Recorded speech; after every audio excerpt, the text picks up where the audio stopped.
چینی وزارت خارجہ کی ترجمان ہوا چوانگ نے اپنی معمول کی پریس بریفنگ کے دوران سوئٹزرلینڈ کے شہر ڈیوس میں پاکستانی وزیر اعظم شاہد خاقان عباسی کی جانب سے کیے جانے والے خطاب کی بھی تعریف کی۔ وزیر اعظم شاہد خاقان عباسی نے ڈیوس میں عالمی اقتصادی فورم سے خطاب اور میڈیا انٹرویو میں کہا تھا کہ چینی صدر شی جن پنگ کے مجوزہ ایک خطہ ایک سڑک اقدام سے عالمی سطح کے روابط کو فروغ دینے میں مدد ملے گی۔ پاکستان ایک خطہ ایک سڑک اقدام کا اہم شراکت دار ہے۔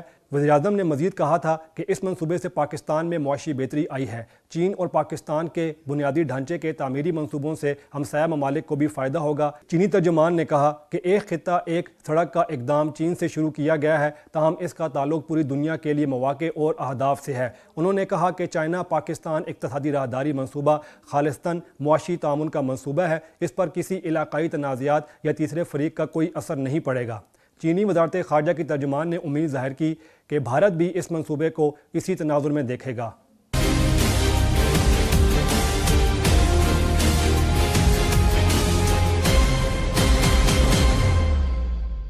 Please subscribe to Hums Up TV and hit the notification icon on the screen to get the latest updates of our channel. Thank you for watching Hums Up TV.